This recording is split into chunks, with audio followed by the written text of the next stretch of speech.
الرحمن الرحيم. السلام عليكم ورحمة الله وبركاته. إن الحمد لله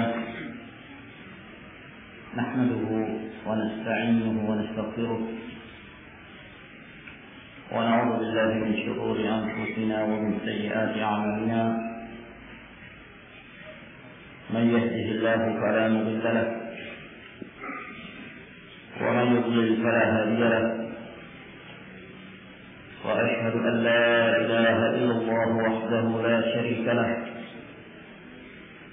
وأشهد أن محمدا عبده ورسوله. يا أيها الذين آمنوا اتقوا الله حق تقاته ولا تموتن إلا وأنتم مسلمون. يا أيها الناس اتقوا ربكم الذي خلقكم من نفس واحدة وخلق منها زوجها وبث منهما رجالا كثيرا ونساء، واتقوا الله الذي تساءلون به والأرحام إن الله كان عليكم رقيبا. يا أيها الذين آمنوا اتقوا الله وقولوا قولا سديدا يصلح لكم أعمالكم ويغفر لكم ذنوبكم، ومن يطع الله ورسوله فقد فاز فوزا عظيما. أما بعد، فإن أصدق الحديث كلام الله تعالى، وخير الهدي هدي محمد صلوات الله وسلامه عليه،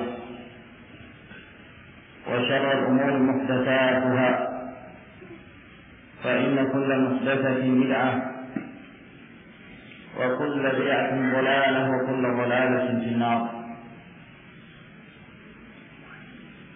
معاشر المسلمين رحمكم الله، walhamdulillah, pada malam hari ini kembali kita berkumpul di Masjid Zadul Ma'ad untuk melanjutkan kajian kita yang membahas kitab Sahih Al-Imam Al-Bukhari rahimahullah ta'ala. Dan kita masih dalam kitab Al-Ilmu, di mana kita telah menjelaskan pada pertemuan sebelumnya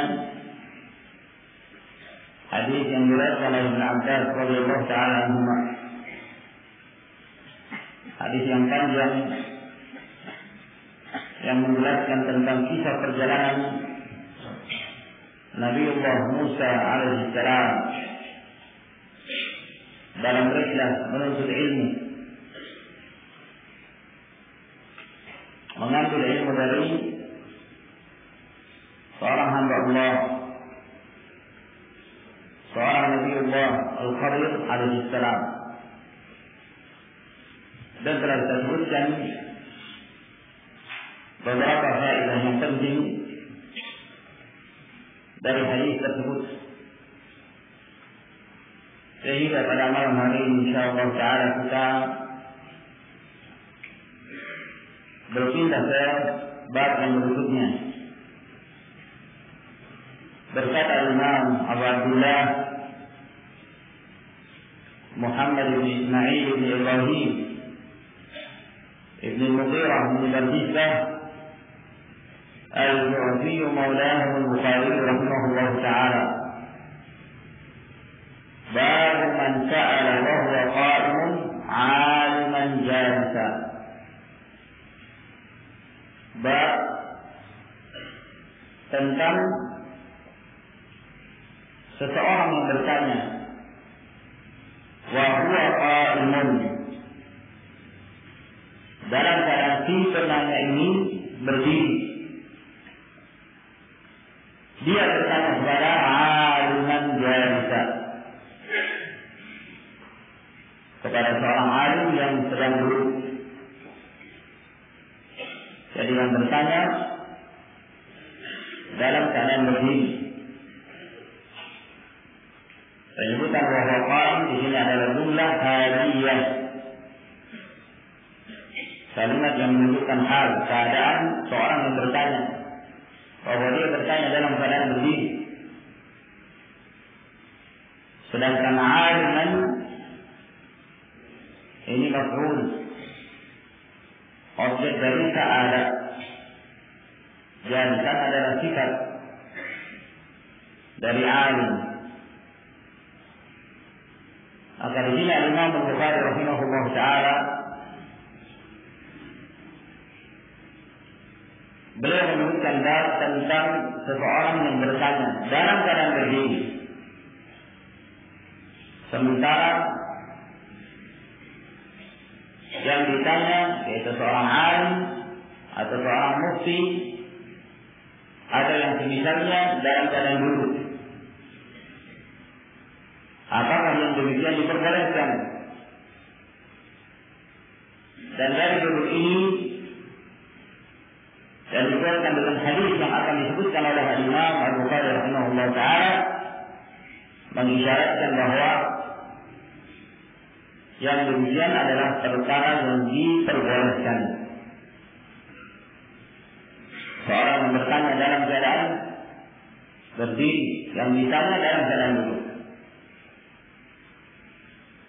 Mengapa Imam Al-Bukhari rahimahullah taala menyebutkan permasalahan ini? Masalah seorang yang bertanya dalam keadaan berdiri, sementara yang ditanya dalam keadaan duduk. Adapun seorang yang bertanya dalam keadaan duduk, sementara yang ditanya juga dalam keadaan duduk, maka hal yang seperti ini tidak ada khilaf, tidak ada perselisihan di kalangan para ulama tentang bolehnya.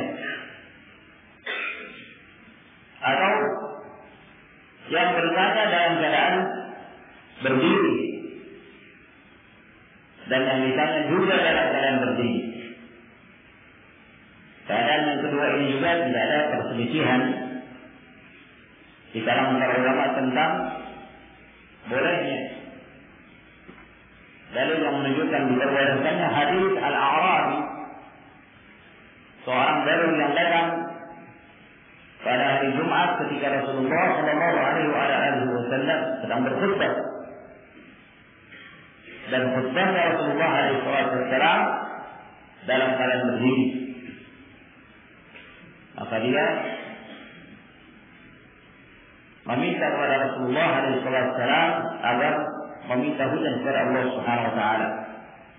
Hadis yang masyhur diriwayatkan oleh Bukhari dan Muslim dari hadis Anas bin Malik radhiyallahu ta'ala. Namun keadaan yang ketiga, seorang yang bertanya dalam keadaan duduk, sementara yang ditanya dalam keadaan berdiri. Ini juga tidak ada masalah dan tidak ada iskal tentang diperbolehkannya. Dan keadaan yang keempat, yang bertanya dalam keadaan berdiri, sedangkan yang ditanya dalam keadaan duduk. Nah, inilah yang akan menjadi pembahasan kita yang disebutkan oleh Imam Al-Bukhari rahimahullah ta'ala. Disebutkannya permasalahan ini karena jangan sampai ada yang menyangka bahwa apabila seorang berdiri ketika dia bertanya, sementara yang ditanya dalam keadaan duduk, jangan sampai dia menyangka bahwa kondisi seperti ini termasuk di antara perbuatan yang terlarang. Sebab ada beberapa riwayat yang sahih yang datang dari Rasulullah sallallahu alaihi wasallam yang diriwayatkan oleh Imam Ahmad, Tirmidzi, Abu Dawud dari hadis Muawiyah radhiyallahu ta'ala anhu, kata Nabi alaihi salatu wassalam, "Man ahabba an yatamassala lahu rijalu qiyaman falyatabawwa maq'adahu minan nar." Barang siapa yang senang harta. Dalam riwayat yang lain, man sarrahu, dalam siapa yang suka ayyatamassala lahu rijal qiyaman. Barang siapa yang suka orang-orang berdiri memuliakan dia. Ketika seorang itu datang, lalu kemudian penyambutannya dengan cara berdiri. Barang siapa yang senang demikian, disambut dalam keadaan berdiri, orang-orang yang hadir di sekitarnya, maka dia tersiapkan tempat duduknya dalam neraka. Dalam riwayat yang lain, kata Nabi alaihi salatu wassalam, wajibat lahu nar, telah wajib baginya neraka. Maka hadis ini peringatan dari Nabi sallallahu alaihi wasallam dari bahayanya bersikap ghulu, berlebih-lebihan di dalam menghormati seseorang, ta'zim, sampai pada tingkatan ta'zim. Hal ini telah ditegaskan oleh Nabi alaihi salatu wassalam di dalam hadis yang diriwayatkan oleh Imam Bukhari dari hadis Umar. Kata Nabi alaihi salatu wassalam, la tukruni kama akrajan nasara, kama akratin nasara Isa bin Maryam, fa innama ana 'abdun faqulu 'abdullah wa rasuluh. Jangan kalian terlalu berlebih-lebihan di dalam memuji aku, menyanjung aku, sebagaimana orang-orang Nasara yang berlebih-lebihan di dalam menyanjung Isa alaihissalam. Sesungguhnya aku adalah seorang hamba dan rasul. Cukuplah kalian mengatakan aku adalah hamba Allah dan Rasulnya. Maka hadis ini dengan tegas Nabi sallallahu alaihi wasallam melarang umat ini untuk bersikap berlebih-lebihan. Kita menghormati para ulama, kita memuliakan umara, penguasa, namun tidak diperbolehkan bersikap berlebih-lebihan dalam menghormati mereka, memuliakan mereka. Dan termasuk di antara sikap berlebih-lebihan adalah al-qiyamu lahu, berdiri untuk memuliakan orang tersebut. Ketika ada seorang masuk ke ruangan, maka sambutannya dengan cara berdiri. Ya. Dan subhanallah, kebiasaan yang buruk ini justru dilakukan oleh kaum muslimin dan bahkan diajarkan kepada mereka semenjak mereka masih kecil di bangku SD, mungkin TK juga sebagian. Ya.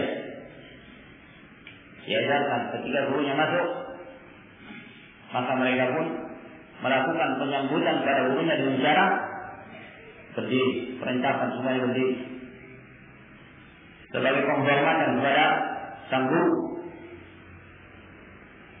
Atau dilakukan di tempat-tempat penguasa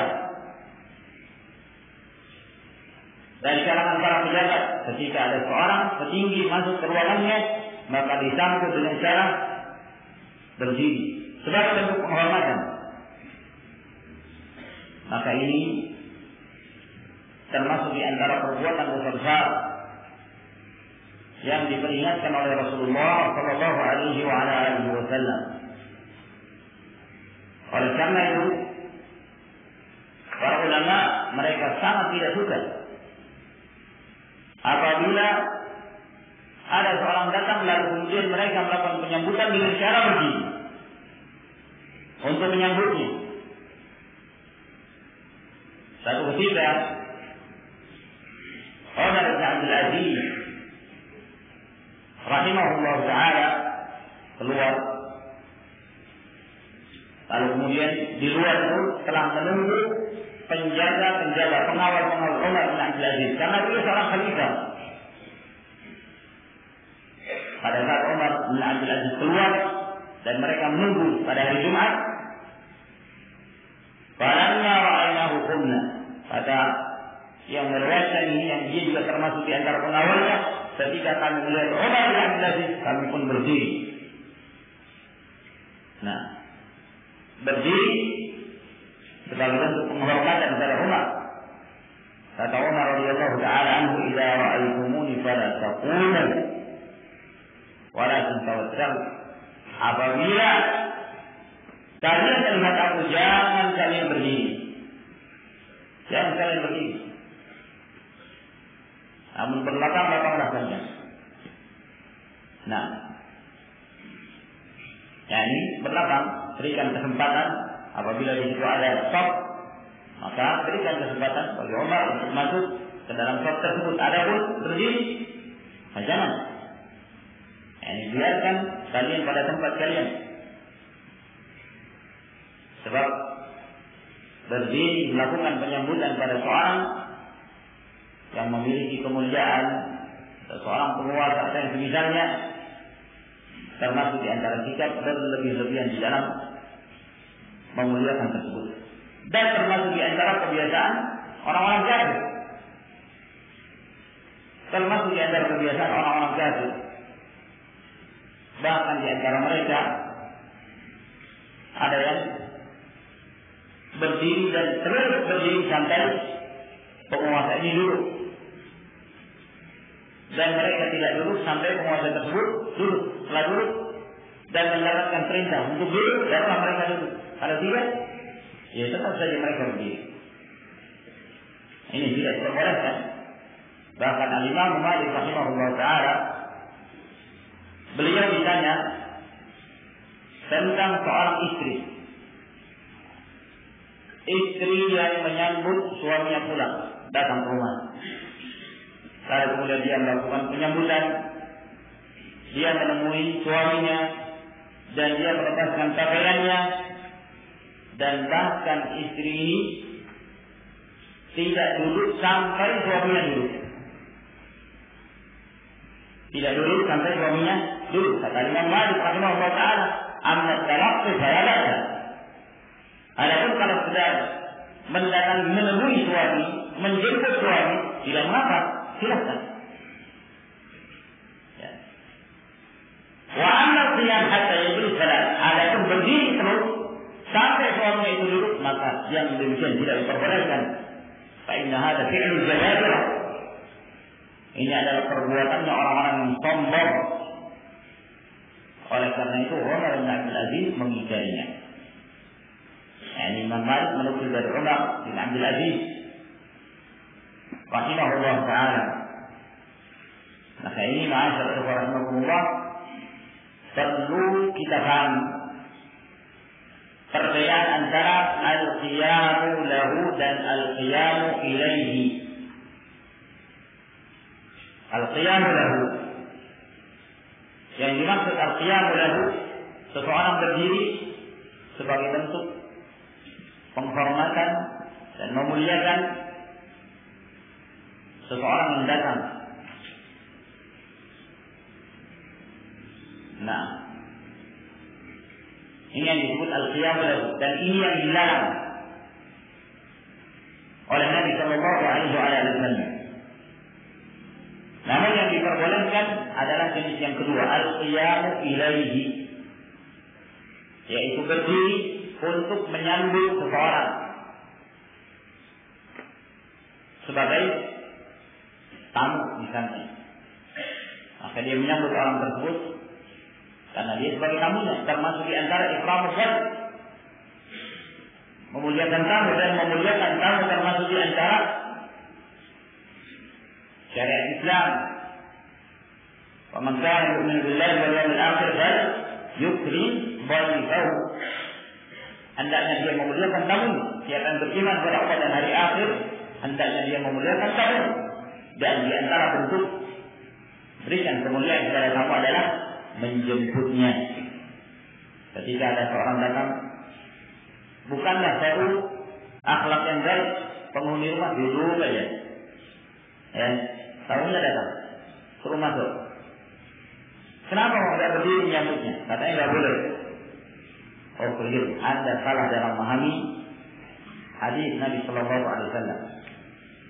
Sebab Rasulullah Alaihi Wasallam melarang seorang berdiri sebagai bentuk penghormatan dan memuliakan seorang yang datang atau yang masuk ke dalam satu ruangan. Adapun kita menyambutnya, ya, yang demikian bahkan termasuk di antara kemuliaan Islam.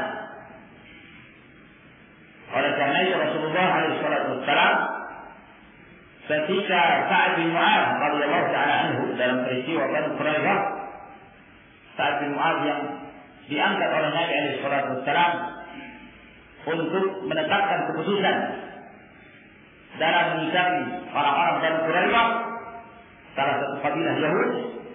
Beliau mengangkat Sa'ad bin Mu'adz yang menetapkan keputusan tersebut. Ketika Sa'ad bin Mu'adz tiba, kata Nabi SAW, "Qumu ila sayyidikum." Berdirilah kalian, jemput sayyid kalian. Di sini al-qiyam ilaihi, berdiri untuk menjemputnya, yang demikian diperbolehkan. Bahkan termasuk di antara sunnah Rasul Sallallahu Alaihi Wasallam. Demikian pula pada saat kita bertaubatnya Ka'ab bin Malik dan Allah Subhanahu wa taala menerima taubatnya pada saat beliau tidak mengikuti perang Tabuk dan diboikot, sampai kemudian turun firman Allah Subhanahu wa taala yang menerima taubatnya. Ketika dia datang ke masjid, maka disambut oleh para sahabat. Di antara mereka ada yang berdiri mendatangi Sa'ad bin Malik radhiyallahu ta'ala. Maka ini harus dibedakan antara kedua hal ini. Jadi tidak semua kondisi yang seorang berdiri ketika ada sesuatu maka yang demikian terlarang. Yang tidak diperbolehkan adalah al-qiyamu lahu, berdiri untuk memuliakan, mengagungkan seseorang karena orang tersebut. Nah, dan biasanya tidak dilakukan hal yang seperti ini kecuali apabila orang tersebut memiliki kedudukan.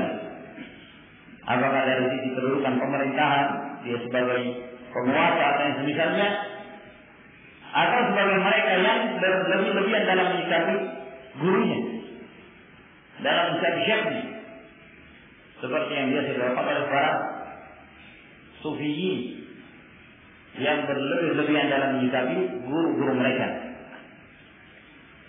Dan termasuk di antara yang terlarang seorang berdiri melakukan penghormatan kepada benda mati seperti bendera, tahiyatul alam, berdiri hormat kepada bendera. Oleh karena itu al-lajnah daimah, ya, mereka memfatwakan tentang tidak diperbolehkan perbuatan ini. Nah, dan termasuk di antara yang dibolehkan ketika seorang berdiri karena ikram qulub. Nah, misalnya dia sedang duduk lalu kemudian dia berdiri untuk menjamu tamu.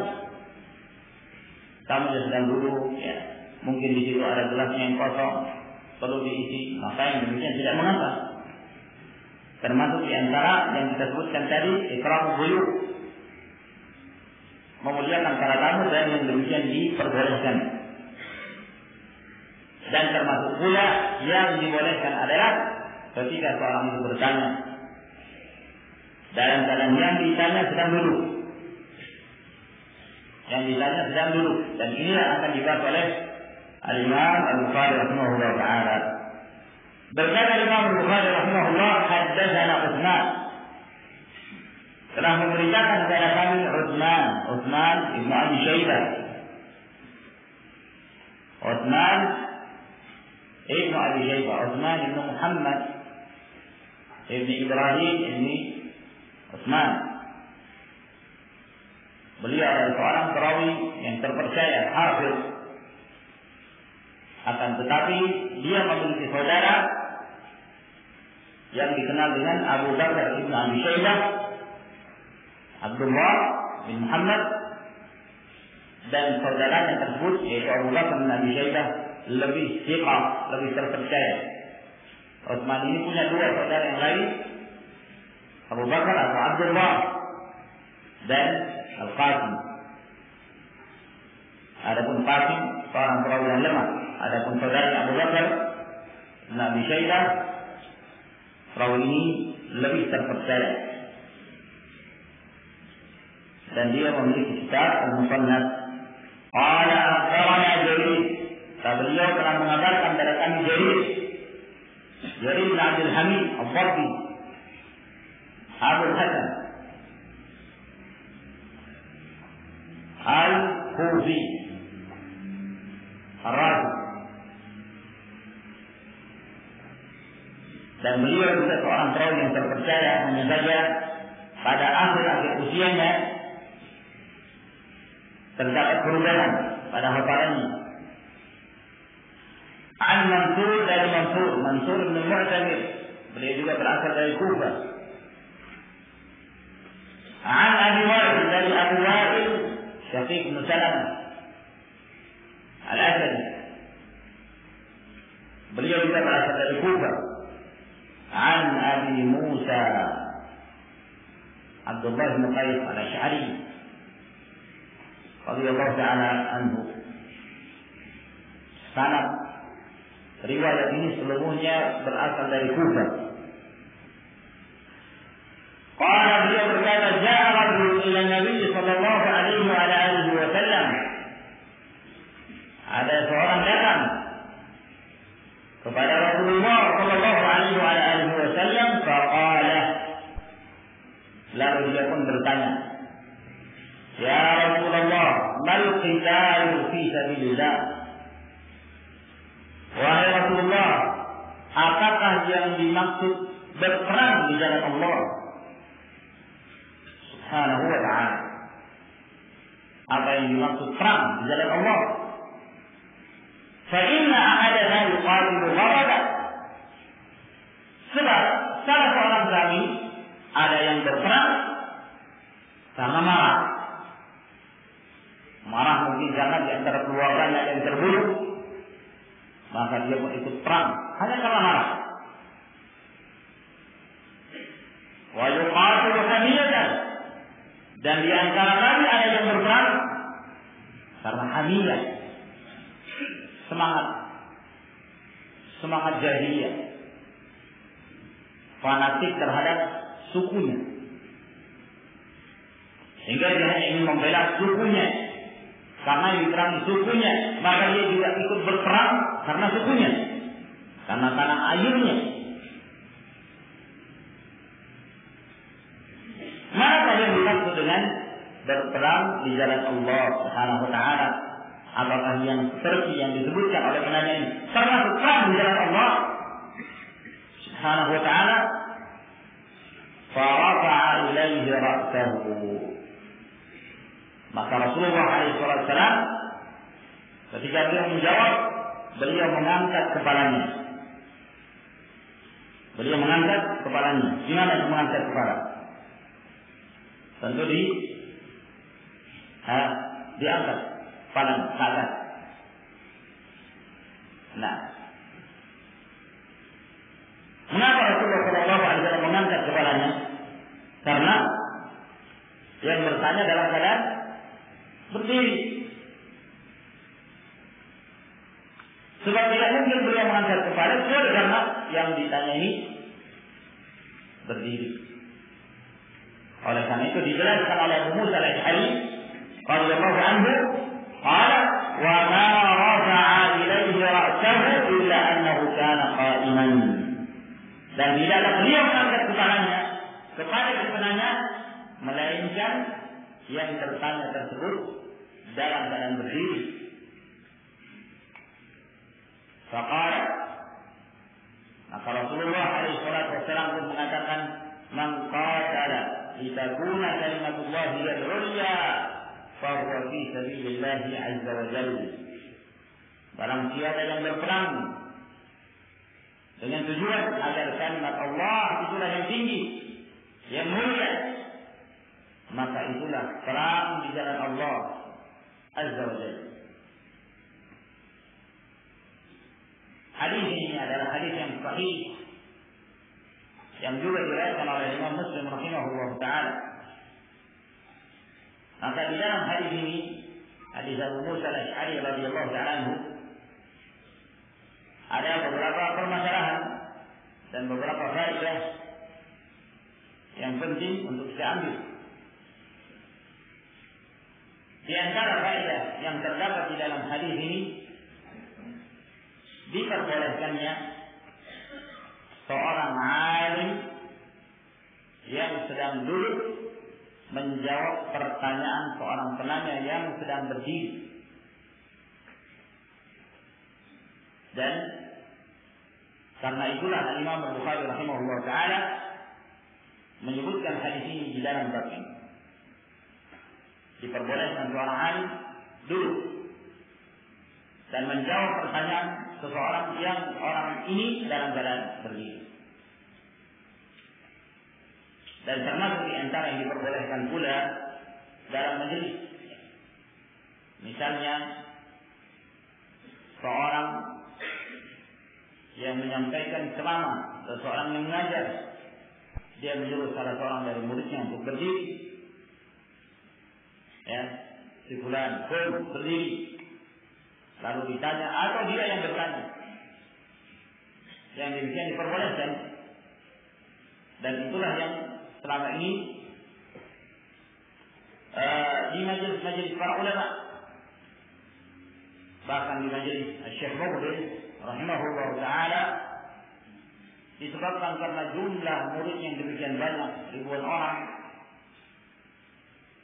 sehingga masjid itu menjadi penuh sesak, ya, untuk memperjelas pertanyaan yang hendak disampaikan kepada Syekh atau menyampaikan sesuatu kepada Syekh, tentu dengan cara berdiri itu lebih memungkinkan dan lebih menguatkan suara. Nah, sehingga ketika mereka hendak menyampaikan sesuatu kepada Syekh, mereka berdiri terlebih dahulu.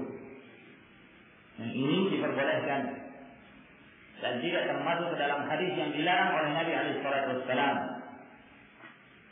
Demikian pula Syekh Abdul Muhsin Al-Abbad hafizahullah ta'ala, ya, ketika beliau ditanya tentang hukumnya seorang yang diperintah oleh seorang guru untuk berdiri, lalu kemudian dia berdiri, apakah ini termasuk yang terlarang? Kata beliau, tidak termasuk terlarang. Ya, demikian diperbolehkan. Sebab dengan berdiri itu lebih memungkinkan bagi seorang untuk menyampaikan suaranya. Maka yang demikian hukumnya tidak seperti yang terlarang dalam hadis yang tersebutkan. Namun para ulama menjelaskan bahwa berdirinya orang yang bertanya itu tidak menyebabkan sang guru menjadi seorang yang lupa diri, berbangga diri. Ya, apabila demikian maka tidak dianjurkan. Oleh karena itu, seorang ketika dia menyampaikan pertanyaan dalam keadaan berdiri, hukumnya boleh selama seseorang itu aman dari fitnah, aman dari sifat merasa kagum dengan dirinya, sebagaimana yang disebutkan di dalam hadis ini.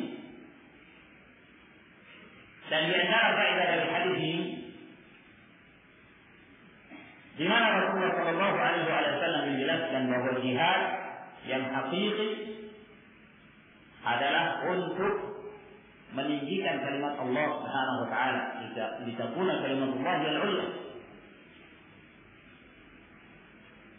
agar kemudian Allah Subhanahu Wa Taala disembah dan tidak disekutukan dalam beribadah kepadanya. Ini tujuan jihad.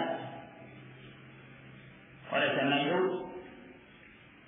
Allah Subhanahu Wa Taala tidaklah mensyariatkan satu perbuatan melainkan dengan tujuan untuk menegakkan tauhid atau untuk menyempurnakan tauhid. Allah Subhanahu wa taala menurunkan kitab-kitabnya untuk apa? Menegakkan tauhid. Setiap nabi dan rasul yang diutus Allah Jalla wa ala kepada umatnya, semuanya diperintahkan untuk menyeru kepada kaumnya mengucapkan la ilaha illallah, beribadah hanya kepada Allah dan tidak menyekutukan dalam beribadah padanya.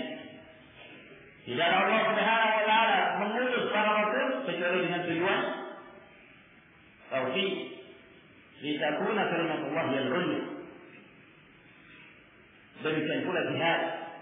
Tidaklah Allah Subhanahu wa taala mensyariatkan jihad bagi hamba-hambanya melainkan dengan tujuan untuk meninggikan kalimat Allah Subhanahu wa taala. Sehingga karena jihad merupakan amalan yang paling afdal di dalam Islam, maka hendaknya seorang harus memperhatikan wajib ketentuan disyariatkan jihad. Kapan jihad itu disyariatkan, kapan jihad itu diperbolehkan, dan kapan sesuatu itu tidak disebut sebagai jihad. Dalam berjihad, ma'asyarul rahmatullah, tidak hanya dibutuhkan semangat, ya. Namun yang paling dibutuhkan dalam berjihad adalah ilmu. Apalagi dalam permasalahan jihad, seseorang banyak sekali menemukan berbagai macam permasalahan, khususnya di masa sekarang.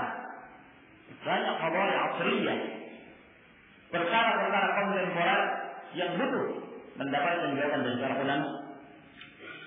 Oleh karena itu kita mendapati sebagian mereka menyangka bahwa mereka mengangkat bendera Islam atas nama jihad fi sabilillah, padahal itu bukan jihad di jalan Allah Subhanahu wa taala. Namun itu adalah takhrij, melakukan perusakan,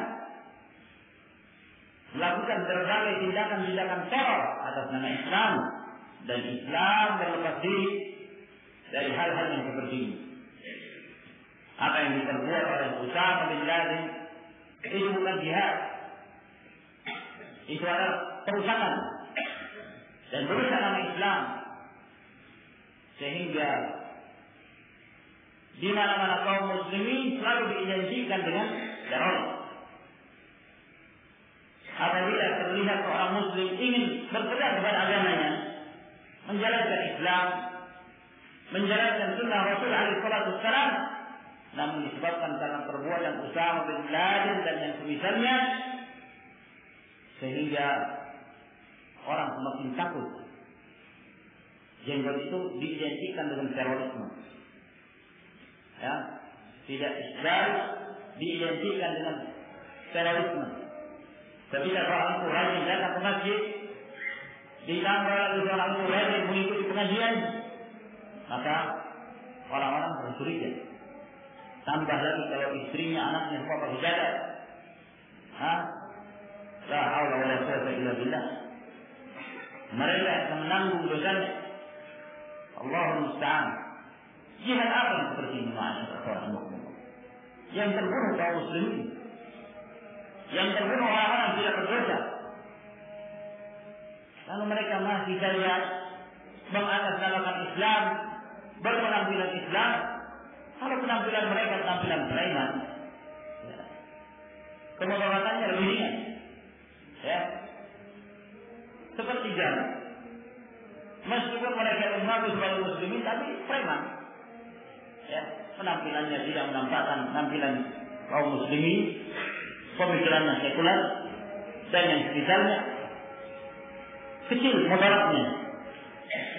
Namun mereka ini Allahul musta'an, mengatasnamakan jihad, berpenampilan dalam sebagian keadaannya seperti orang yang berpegang teguh dengan sunnah Rasul alaihi wasallam, ditambah lagi keluarga terhijab dan yang semisalnya.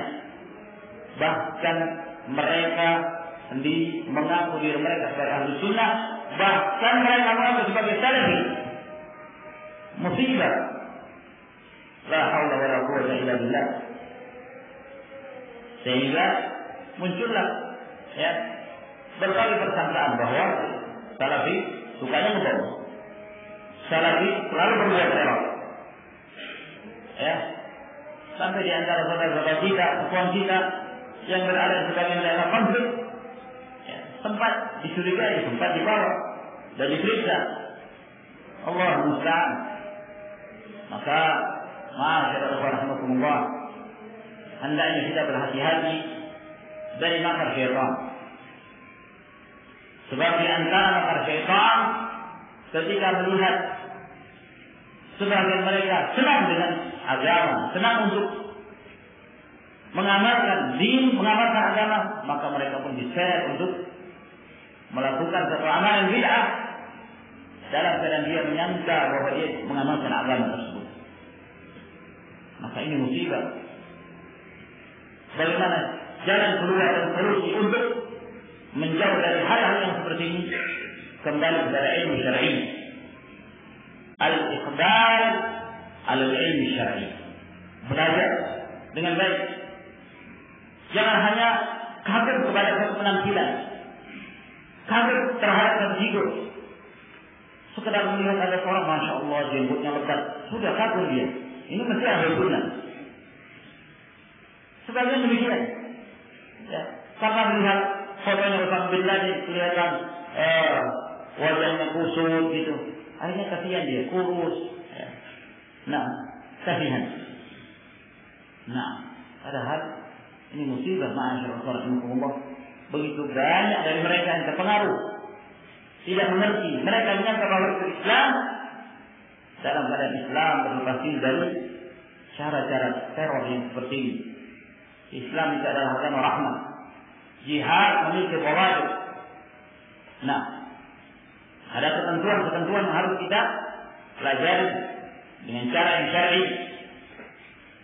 Nah, lakukan pengeboman di negeri kaum muslim itu sendiri, berperang melawan kaum muslim itu sendiri, dengan alasan memerangi Amerika, memerangi Israel menurut istilah mereka, ya, memerangi orang-orang kafir, lalu kemudian memanas-manasi kaum muslimin, dibangkitkan semangat mereka. Betul, kita diperintahkan benci kepada orang-orang kafir, kita benci kepada Nasara, kita benci kepada Yahudi, kita benci kepada Amerika yang telah memerangi kaum muslimin di berbagai negeri kaum muslimin. Semoga Allah Subhanahu wa taala membinasakan mereka. Qatarahumullah. Namun caranya, sikap semangat itu harus diarahkan dengan cara ilmu yang syar'i. Kalaulah Abu Bakar Musa bin Harith Al-Thaqafi radhiyallahu anhu, ketika dia datang ke masjid dalam keadaan tergesa-gesa, ya, jalan yang cepat. Nah, dia datang ke masjid untuk mendapati salat berjamaah. Maka setelah salat ditegur oleh Nabi alaihi salatu wassalam. Kata beliau, "Zadakallahu syarfan wa la ta'ud." Semoga Allah menambah semangatmu, semangat untuk beramal saleh itu baik, semangat untuk beribadah itu baik. Akan tetapi harus diarahkan. Perbuatan kamu datang ke masjid dengan tergesa-gesa, ya, maka ini terlarang. Fa idza ataytum shalat fa'alaikum bis-sakinah wal waqar. Kalau kalian datang salat, hendaknya kalian mendatangi salat berjamaah itu dengan tenang. Maka perbuatan ini salah, namun semangatnya tetap dijaga. Dalam mengamalkan Islam dituntut seorang itu mengamalkan dengan cara yang disyariatkan oleh Allah Subhanahu wa taala dan Rasulnya. Tujuannya kita pula kalimatullah yang ulya, untuk meninggikan kalimat Allah Subhanahu wa taala. Termasuk di antara faedah dari hadis ini bahwa niat memiliki peranan yang sangat penting dalam setiap amalan. Kadang-kadang seorang melakukan satu amalan yang sama, namun berbeda apa yang mereka dapatkan dari pahala. Ya, maka niat memiliki peran yang sangat penting. Innamal a'malu binniyat. Seorang yang berjihad yang berperang dalam medan pertempuran melawan orang-orang kafir dan musyrikin, berbeda-beda keadaan dan niat mereka. Ada yang berperang karena untuk meninggikan kalimat Allah. Ada yang berperang karena hanya keberanian. Ada yang berperang karena hanya membela sukunya. Ada yang berperang macam-macam niat mereka. Dan mereka akan dibangkitkan oleh Allah Subhanahu wa taala berdasarkan niat-niat mereka tersebut. Yang baik maka dia yang berjihad di jalan Allah Subhanahu wa taala. Adapun yang buruk maka dia tidak mendapatkan bagian dari jihad itu sama sekali, meskipun dia meninggal dalam medan pertempuran. Oleh karena itu, diriwayatkan dari Ibnu Mubarak rahimahullah bahwa beliau mengatakan, "Rubba amalin jalil tusaghiruhu niyyah, wa rubba amalin saghir tukabbiruhu niyyah."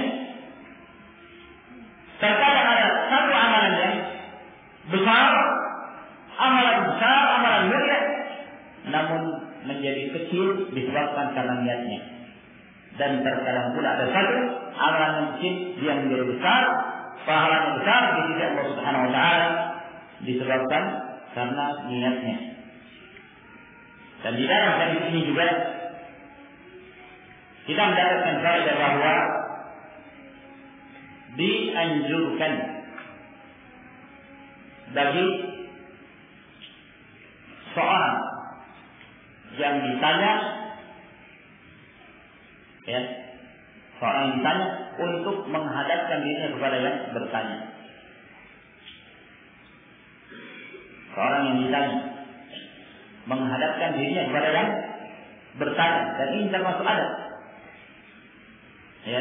dan termasuk sikap tawadhu, rendah diri seorang. Tentu kadang-kadang menyebabkan ketersinggungan seorang yang bertanya. Ketika orang yang bertanya, dia datang dari sebelah kanan, yang ditanya melihat sana kemari. Lihat Nabi alaihi wasallam. Ketika beliau ditanya, beliau mengangkat kepalanya. Untuk apa? Melihat kepada orang yang bertanya tersebut. Dia mengangkat kepalanya, setelah itu beliau pun menjawab. Maka ini termasuk adab. Dan di dalam hadis ini juga kita mendapatkan faedah tidak diperbolehkannya menggelar seorang yang meninggal dalam peperangan dengan gelar syahid, sebab kita tidak mengetahui niat mereka. Cukup dari kita berdoa semoga Allah menjadikannya sebagai syahid. Ada pun memastikan fulan syahid, maka ini tidak diperbolehkan. Oleh karena itu Imam Bukhari rahimahullah taala beliau menyebutkan la yuqalu fulan syahid. Bahwa tidak boleh disebutkan kepada seorang meninggal bahwa si fulan itu syahid. Maka ini ma'asyiral rahimakumullah yang bisa kita jelaskan pada pertemuan kita di malam hari ini. Semoga kita mendapatkan manfaat dari apa yang telah saya jelaskan. Allah Ta'ala a'lam bishawab.